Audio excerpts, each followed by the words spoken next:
السلام علیکم۔ بسم اللہ الرحمن الرحیم۔ غوث اعظم قدس اللہ سر العزیز کا فرمان پاک کہ مخلوق اور خواہش سے فنا ہو جاؤ، یعنی اپنی خواہش اور ارادے سے اللہ کے حکم اور فعل کے ساتھ فنا ہو جاؤ، یعنی جو اللہ کا حکم ہے اس پر راضی رہو، جو اللہ کے کام ہیں ان پر راضی رہو۔ اصل میں یہ جو مخلوق کے ساتھ تعلق اور خواہشات جو ہیں یہ نفسانی خواہشات ہیں، تو نفس اور شیطان یہ اللہ کے نافرمان ہیں، باقی ساری مخلوق فرما بردار ہے۔ تو اللہ کی نافرمانی سے بچنے کے لیے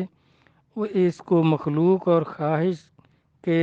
جو چیزیں ہیں ان کو ترک کرنا ضروری ہے۔ تو اللہ غوث پاک کی جناب یہی فرما رہے ہیں،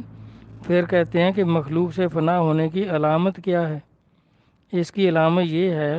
کہ لوگوں سے ان کے یہاں آنے جانے اور ان سے لگاؤ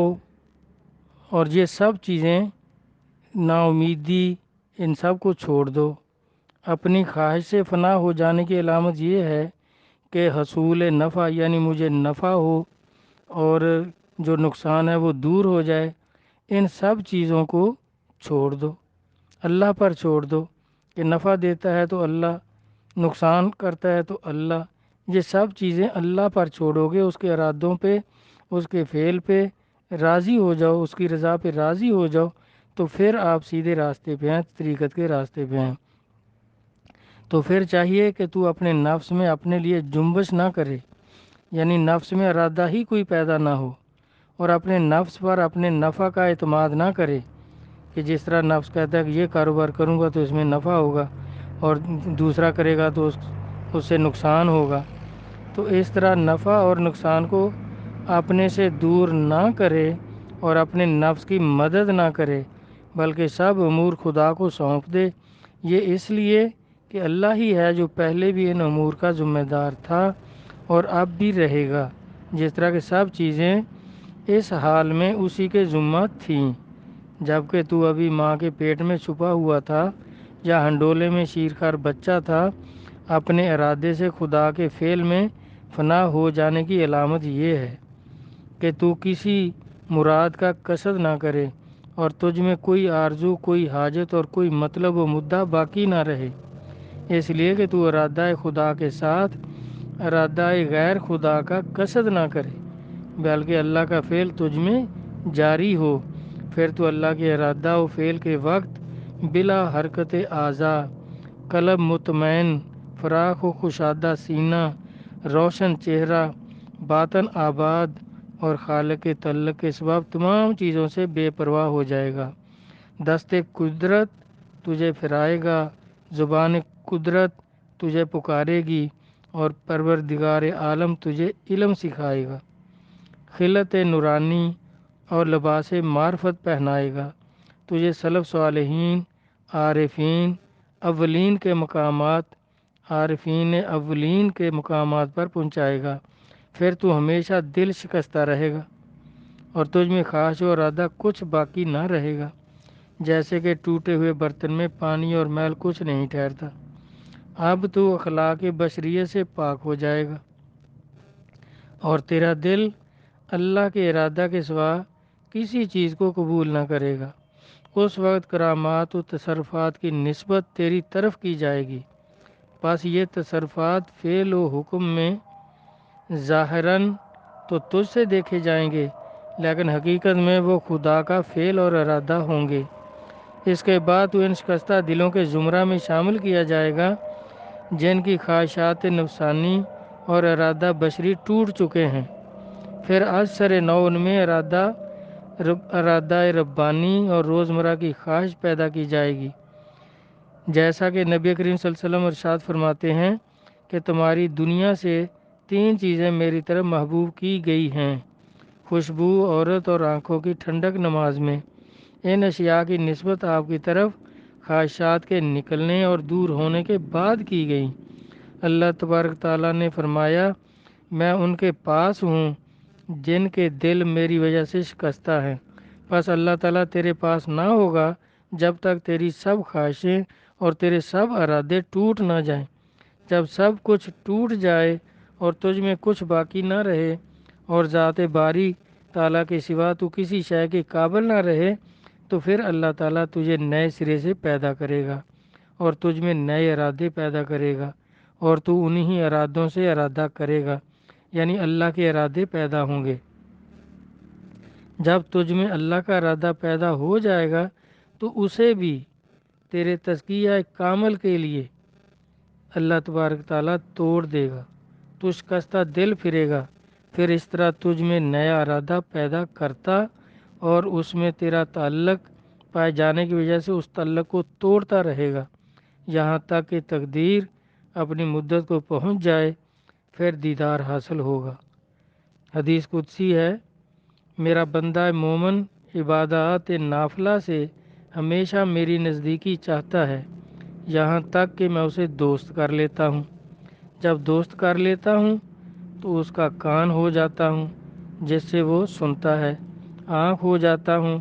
جس سے وہ دیکھتا ہے، ہاتھ ہو جاتا ہوں جس سے وہ پکڑتا ہے، پاؤں ہو جاتا ہوں جس سے وہ چلتا ہے، یعنی اس کے ناک، اس کا کان اور آنکھیں اور ہاتھ اور پاؤں میں بن جاتا ہوں۔ اب جس کے ہاتھ، پاؤں اور آنکھیں اللہ تبارک تعالیٰ بن جائیں گے، کان اللہ تعالیٰ بن جائیں گے، تو اس کو فنا فی اللہ کہیں گے کہ وہ بندہ اب اللہ کی ذات میں فنا ہو گیا ہے، اب اس کا ہر کام جو ہے وہ اللہ کے ارادے سے ہو رہا ہے، اب نفسانی ارادے اس کے ختم ہو جائیں گے۔ فنا کی کوئی اور حالت اس کی سوا نہیں ہے، جبکہ تو اپنے سے اور مخلوق سے فانی ہو جائے گا۔ مخلوق نیک ہے یا بد، اسی طرح تو بھی نیک ہے یا بد۔ بس جب تو مخلوق سے بہتری کی امید نہ کرے گا اور اس کے شر سے نہ ڈرے گا تو اللہ ہی اللہ باقی رہ جائے گا۔ یعنی مخلوق جو ہے یہ اللہ سے نہیں ڈرتی، مخلوق سے ڈرتی ہے،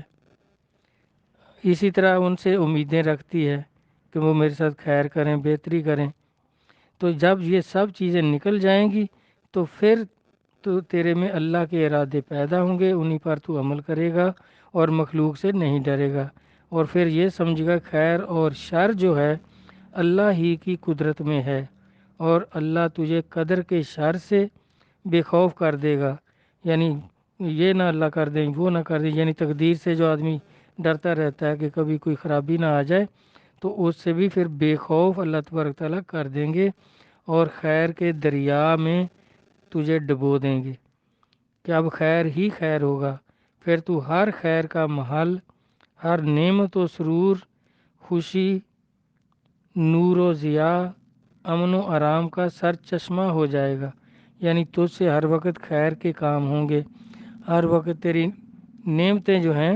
وہ تیرے آگے پیچھے ہوں گی۔ خدائے پاک ان کو یاد دلانے اور ہوشیار کرنے کے ساتھ خبردار کر دیتا ہے، پھر وہ اسے باز آتے ہیں اور دربار الہی میں استغفار کرتے ہیں۔ ان حضرات کے نزدیک جو اس طرح کے ہو جاتے ہیں، ارادہ حق میں اپنے ارادہ کو شریک کرنا گناہ ہے۔ صاحب و نسیان اور غلبہ حال و خوف کی صورت میں خدائے پاک ان کو یاد دلانے اور ہوشیار کرنے کے ساتھ خبردار کر دیتا ہے، کیونکہ فرشتوں کے سوا کوئی بھی ارادہ سے معصوم نہیں، فرشتے ارادہ سے پاک اور انبیاء کرام جو ہیں وہ خواہش نفس سے بری رکھے گئے ہیں۔ باقی مخلوق جن و انسان ارادہ و خواہش سے معصوم نہیں ہیں، لیکن یہ بات ضرور ہے کہ اولیاء کرام خواہش نفس سے اور ابدال ارادہ سے محفوظ ہیں، معصوم نہیں ہیں، کیونکہ ان میں ارادے پیدا ہو سکتے ہیں۔ جب تک نفس زندہ ہے تو نفس اپنے ارادوں پہ زور دیتا ہے، جب نفس مطمئن ہو جاتا ہے تو پھر ارادے پیدا ہوتے ہیں لیکن ان پر زور نہیں دیتا، وہ اللہ کے ارادوں پر راضی ہو جاتا ہے، راضی بر رضا رہتا ہے۔ اس لیے یہ جائز ہے ان کے حق میں ان دونوں کی طرف کسی وقت مائل ہو جانا اور خدائے پاک اپنی رحمت سے بیداری میں ان کو جتلا دینا اور تدارک کر دینا